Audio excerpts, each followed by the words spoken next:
যেই কয়েকটা জিনিস আমাদের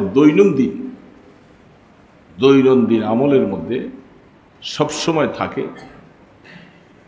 যেগুলি যদি একটু সুন্দরভাবে মদিনাওয়ালার নির্দেশের মতো যদি করতে পারি, এগুলি সওয়াবে পরিণত হবে, নতুবা আমল হয়ে যাবে, কাজ হয়ে যাবে, কিন্তু সওয়াব পাইলাম না।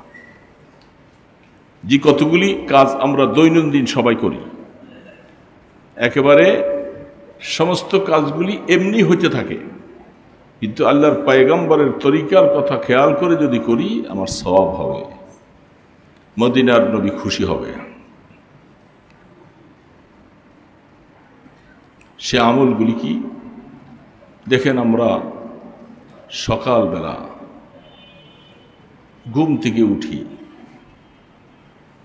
ঘুমাই তো সবাই, ঘুম থেকে উঠি, উঠা আমরা ইস্তিনজায় যাই। ম্যাক্সিমাম এমন মানুষ দুই একজন পাওয়া যায় না যে তার বাথরুম বা টয়লেটে সে যায় না ঘুমের থেকে ওঠার পর। তাইলে এটা আমার একটা তাকাজা, আমাকে যাইতেই হবে। তো যাব যখন, ঘুম থেকে উঠার পরে দোয়াটা তো আমি আরবিতে পারি না, আরবি শব্দ আমার মুখস্থ করা কঠিন, কিন্তু বাংলায় তো বলতে পারি, আল্লাহ তোমার নামে মৃত্যুবরণ করছিলাম, তুমি আমাকে আবার দয়া করে জীবিত করছো, আমি শুকর আদায় করতেছি। এই কথাটা বাংলায় বললে কি আল্লাহ শুনবেন না? টয়লেটের দিকে যাচ্ছি, যেটা স্বাভাবিক আমাদের হয়ে থাকে, অনেক সময় টয়লেটে যাওয়ার আগেও মিসওয়াকের শরীয়তে নিয়ম আছে, সেটুক নাই করলাম, টয়লেটে আমি যাব। কিন্তু ঘুমের থেকে উঠে আমরা অনেকেই, আমার ঘরে বাসায় আমি টয়লেটের ভিতরে জুতা রাখা থাকে, সেটাই পরি, নতুন করে আলাদা জুতা পরি না। যদি টয়লেটে যাওয়ার সময় আমি যদি খেয়াল করি যে আল্লাহ রসুল বলছেন তুমি টয়লেটে যাইবার সময় বাম পাও দিয়া যাইবা, ভুলেও কোনোদিন বাম পা ছাড়া যাব না। এটা রসুলের সুন্নত মনে করে যখন করব, আমলও হবে, সওয়াবও হবে। বের হবার সময় ডান পাও দিয়া বের হইতে হবে। এবং একটা দোয়া আছে, দোয়াটা আরবি মুখস্থ অনেকেই পারবো না, এটা বললে এখন এই বয়সে কখন শিখবেন আপনি? টয়লেটে যাওয়ার সময় আরবি দোয়া আছে, আল্লাহুম্মা ইন্নী আউযু বিকা মিনাল খুবসি ওয়াল খাবাইস। বাস পারলাম না আরবিটা। আল্লাহ, আমি এই টয়লেটে যাচ্ছি, যত রকমের শয়তানি আছে, যত খারাপই আছে, এই সমস্ত শয়তানি এবং খারাপির থেকে আমি আপনার সাহায্য চাই। এই কথাটা মনে মনে আমি বাংলায় বলে ঢুকলাম। বাইরের সময় গুফরানাকা আলহামদুলিল্লাহিল্লাযী আযহাবা আন্নিল আযা ওয়া আফানি। আমি আরবি পারলাম না, এটা মুখস্থ করতে করতে আমার হায়াত শেষ হয়ে যাবে। যেই মাওলা আমার এই অপবিত্র জিনিসগুলি পেটে ধারণ করছিলাম, সেই মাওলা আমার উপরে রহম করেছেন, আমি এগুলি বের করতে পারছি। এবং মাওলার হুকুমের মধ্যে কিছু আছে, আল্লাহ আমার ভুল ত্রুটি হয়ে গেলে মাফ করে দিও, ভুল ত্রুটি মাফ করে দিও। এই কথাটা বললে রসুল একটা সুন্নত জিন্দা হবে। ঢুকলামও সুন্নত তরিকায়, দোয়াও পড়লাম, বাইরে হইবান সুন্নত তরিকায়, দোয়াও পড়লাম। তারপরে আমি অজু করব। অজুর জন্য মেসওয়াক, ব্রাশ না। ব্রাশ দিনে একবার করবেন, অন্য সময় মুসলমানের অজুর মধ্যে মেসওয়াক থাকবে, এটা রসুলের সুন্নত। সওয়াব অনেক গুণে বেড়ে যাবে। মেসওয়াকের সাথে অজু করলে 70 গুণ সওয়াব বেশি হয়। তাহলে মেসওয়াকটা করব। মুসলমানের ঘরের মধ্যে তার অজুখানায় তার মেসওয়াক থাকবেই। তাহলে আমি মেসওয়াক করলাম, অজু করলাম। অজু করার পরে দোয়া আছে, সেটা অনেকে পারি, অনেকে পারি না। আল্লাহুম্মা জাআলনি মিনাত তাওয়াবিন ওয়া জাআলনি মিনাল মুতাতাহহিরিন। আল্লাহ তুমি আমাকে তওবাকারীদের অন্তর্ভুক্ত করো এবং যারা পবিত্রতা অর্জন করে তাদের অন্তর্ভুক্ত করো। আমি বাংলায় বলবো, আরবিটা পারলাম না। তারপরে অনেকে কলেমায় শাহাদত পড়ে ইত্যাদি পড়ে। আসলাম নামাজ। এখন আমি যদি মসজিদে যাই তাহলে আমাকে নিশ্চয় হয়তো জুতা ব্যবহার করে যেতে হবে। আমাকে মনে রাখা লাগবে আমার জীবনের জন্য আমল, যে জুতা ব্যবহারের সময় ডান পাওটা আগে, জুতা খোলবার সময় বাম পায়ের জুতা আগে। এটা জীবনের প্রত্যেকটা সময়ের আমল, যত দিন বেঁচে থাকে সুন্নত জিন্দা হয়ে যাবে। জামাটা গায়ে দিব জুতাটা পরার আগে। মসজিদে যাও, আমি জামা গায়ে দিবার সময় আস্তিনের ভিতরে ডাইন হাতটা আগে ঢুকাও। যখন আমি জুতাটা খুলবো, জামাটা খুলবো, বাম আস্তিনটা আগে খুলব। সুন্নত জিন্দা হইতেছে। আপনি ছোট ছোট আমল দেখতেছেন, এগুলি তো মনে থাকে না কিছুই। বাম হাতের এটা আগে খুলব, পরিধানের সময় ডান পাটা। আমার পায়জামা পরব, ডান পাটা পায়জামার ভিতরে আগে দিব। খুলবার সময় বাম পাটা পায়জামার থেকে আগে খুলব। মোজাটা পরব, ডান পায়েরটা আগে খুলব, বাম পায়েরটা। শীতের দিন আসতেছে, জাম্পার গায়ে দেই, জ্যাকেট গায়ে দিই, ডাইন আস্তিনটা আগে ঢুকাও।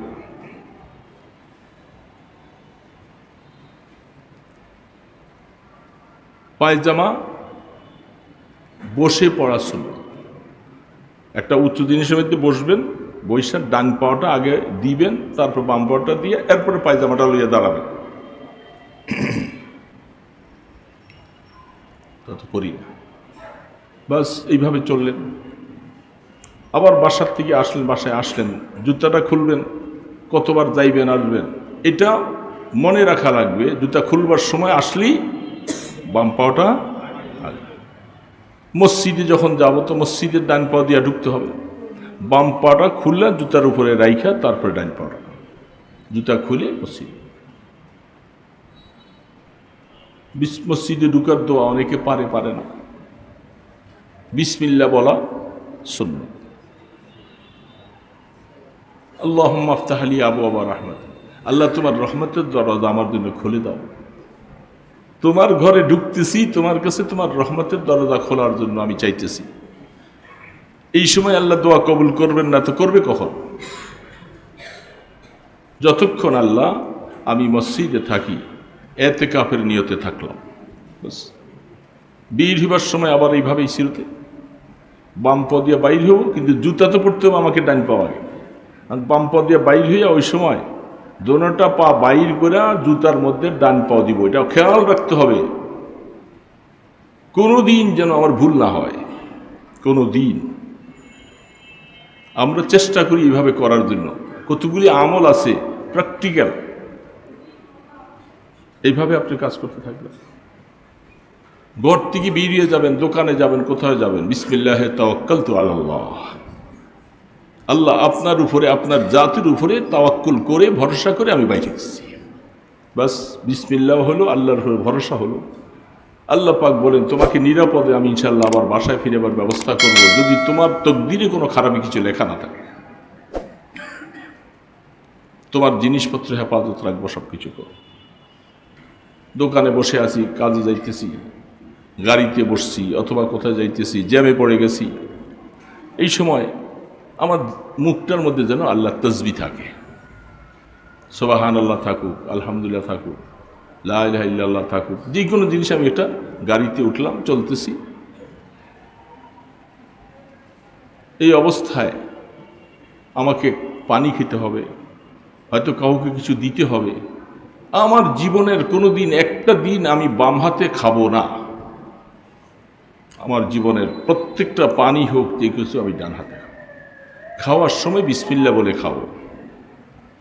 যখন খানা খাচ্ছি প্লেটটাকে চাইটা খাবো। যেগুলি আমার দৈনন্দিন সুন্নত জিন্দা করলেও হবে, সুন্নত জিন্দা না করলেও হবে, এগুলি আমার করতে হবে না প্রত্যেক দিন। একটা সামান্য ভাত পড়ে গেলে এটাকে উঠাইয়া খাওয়া সুন্নত। এই খানাটায় নতুবা কষ্ট পায় যে সবগুলি খাইলা আমি কি দোষ করলাম, খাবারটা ঠিক প্লেটটাকে চাইটা খাওয়া রসুল বলছে এটা সুন্নত। মাঝে মধ্যে আঙ্গুলও চেটে খাও, বরকত।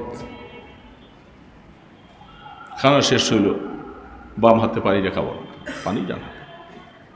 কাউকে কিছু দিব, ডান হাতে দিব।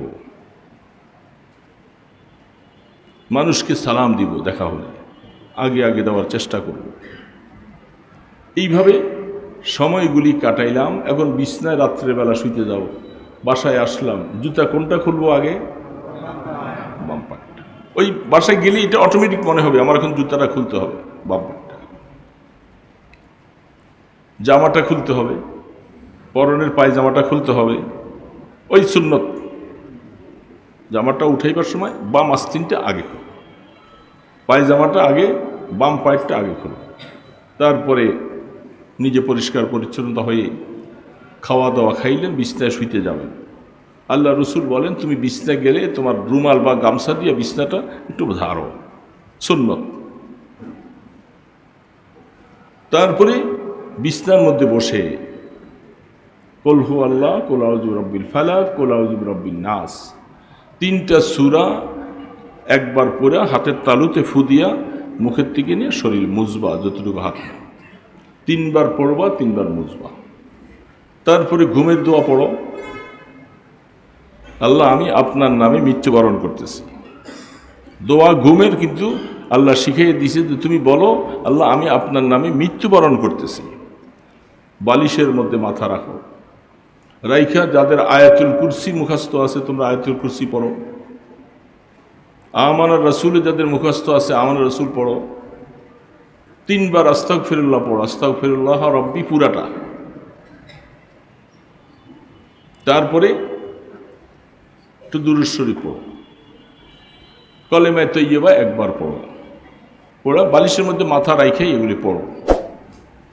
বাস, মাথা বালিশের মধ্যে রাখলাম, সব বন্ধ আছে। এখন মনে মনে আল্লাহ আল্লাহ আল্লাহ আল্লাহ একটু খেয়াল করে এই যে দৈনন্দিন সারা দিনের যে সিস্টেমগুলি, আল্লাহ রসুল বলেন মান তামাসসাকা বিসুন্নতি ইনদা ফাসাদি উম্মতি, যে সুন্নতগুলি আমি রেখে গেছিলাম এগুলি মানুষ ছেড়ে দিছে, এই সুন্নতগুলিকে আমার নবীর সুন্নত মনে করে তুমি আঁকড়ে ধরো, তোমার সওয়াব কি 100 শহীদানের সওয়াব তোমার আমলনামায় আসবে।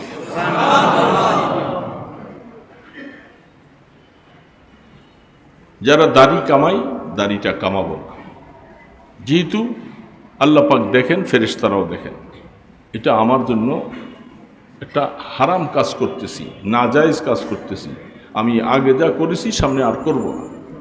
এই আমার হালাতটা যদি, যেই কথাগুলি বললাম এগুলি তো আপনি এই নিয়মে না করলেও কাজ করা লাগবে, কাজ করা লাগবে না? জামা পরবেন, খাইবেন, হ্যাঁ, ঘর থেকে বাইর হবেন, বিছনায় শুইতে যাবেন, এগুলো তো সব আপনাকে দৈনন্দিন করা লাগবে। আর যদি এই তরিকার মধ্যে যদি করেন কি হবে? 100 শহীদের সওয়াব পাবেন। কি সাধারণ ব্যাপার?